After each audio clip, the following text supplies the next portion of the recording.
Hello. First of all, I'd like to thank you for judging this debate so far. Your time and consideration are much appreciated. I'd also like to thank my opponent for his recent arguments, but, as I will show now, they fail to defend this outlandish resolution and do not mitigate the many harms associated with it. First of all, side proposition claimed that this resolution will not restrict space exploration. However, he directly states that it will, in fact, and I quote, restrict the types of people who are allowed to explore other planets, end quote. Some of the most promising avenues for space exploration are private companies, such as Elon Musk's SpaceX, that are beginning to take shape.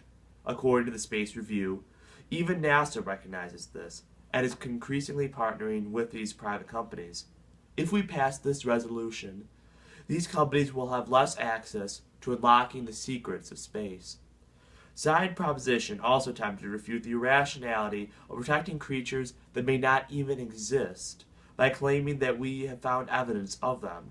Even if we have, although no evidence was provided in his speech for this claim, it is far different to find hints of organisms on Earth who have been dead for billions of years, and to find them millions of miles away, alive even today. This is like voting protections for the Loch Ness Monster. We have no evidence that they even exist, and we have absolutely no contact with them. He further claims that we'll discover alien life because of a recent exploration. But let us remember the International Space Station is only 217 miles above Earth, and the nearest planet that could house life, Mars, is 153 million miles away from Earth. Side proposition also claims that international law is still effective, even though it so spectacularly failed to outlaw war, because communication has improved since then. While the reason the Kellogg-Briand Pact failed has nothing to do with communication, but because then, as well as now, there is no enforcement for international law, according to Dr. George of St. John's. If we cannot even enforce clear, direct laws on Earth, how can we enforce vague and complex ones millions of miles away?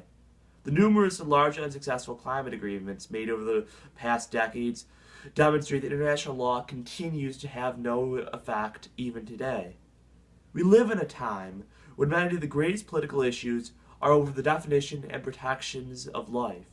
If we cannot even define and protect our own human lives on this planet, it is premature, arrogant, and irrational to try and answer these same questions, and more, about beings that we have not encountered and may never even encounter. Further, such answers, as they would surely be highly inaccurate due to our complete lack of information, would hamper later researchers and later exploration. International law will do nothing to accomplish any protection for alien life. It has already demonstrated its laughable ineffectiveness and, according to Dr. Casper of St. John's, is possibly illegitimate. It would only serve to tie the hands of cutting-edge researchers and distract from very immediate concerns. In the end, while side proposition has demonstrated no magnitude nor probability of benefits, I have shown that international law has no effect. This resolution is irrationally premature, and in the end will delay profound avenues of human advancement. Let us finish defining and protecting our own lives before we do so for E.T. Thank you.